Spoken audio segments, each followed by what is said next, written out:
What's the difference between a task and an engagement? You have to accomplish a task. It has to be finished. It has to be finished. A task has to be finished, right? And an engagement. More of an event almost. It's more Interaction. It's more of an interaction. Yeah, that's right. It's more of a process, right?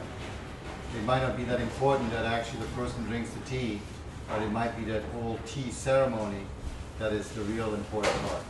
The big question that often pops up after a little while is, are we doing therapy? So the question is, what is therapy? What would you throw out? What is therapy? I think it can mean different things to everyone. For some, it's just talking to someone. For some, that's right. For some, it's just talking. For others, It might be more of a deeper emotional experience. It might be painful. Sitting with someone. sitting with someone. That's a very popular one, right? I think of wellwood and the heart's desire to circulate human warmth. Beautiful. Back and forth. Yeah. Could it be to start some kind of healing process in another person? A healing process, and how does that happen?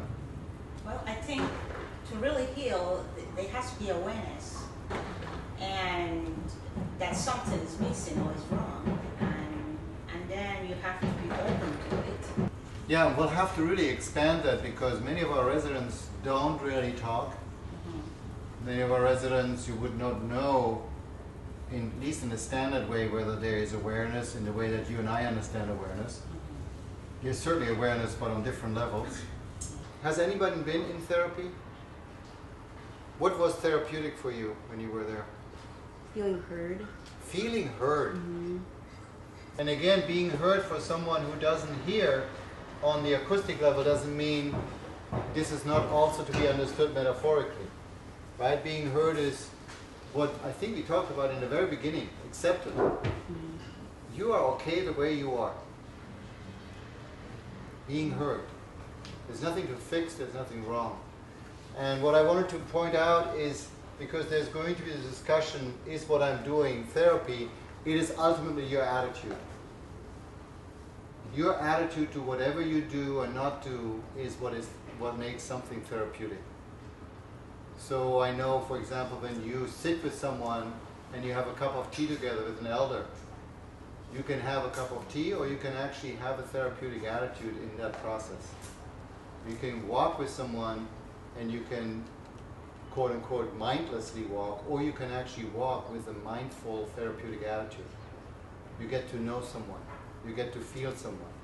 So really everything you do depends on your attitude in that moment. You know, sometimes you can be sitting, so I do all the look and feel of it is therapeutic, but I'm not really there. Does it ever happen to you that you're in a conversation with somebody and you're not really there? Your attitude is what makes something therapeutic or not. It is the way that you are in that moment with that person that makes something therapeutic or not. That is what is therapeutic. So even when you sit with a resident and it looks like a standard therapy, the way you are present with that person, with the elder, and with yourself, that's the foundational demand. Be present with yourself and the other. Be here.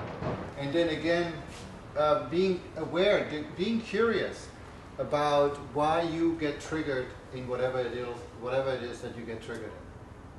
This is the big awareness thing.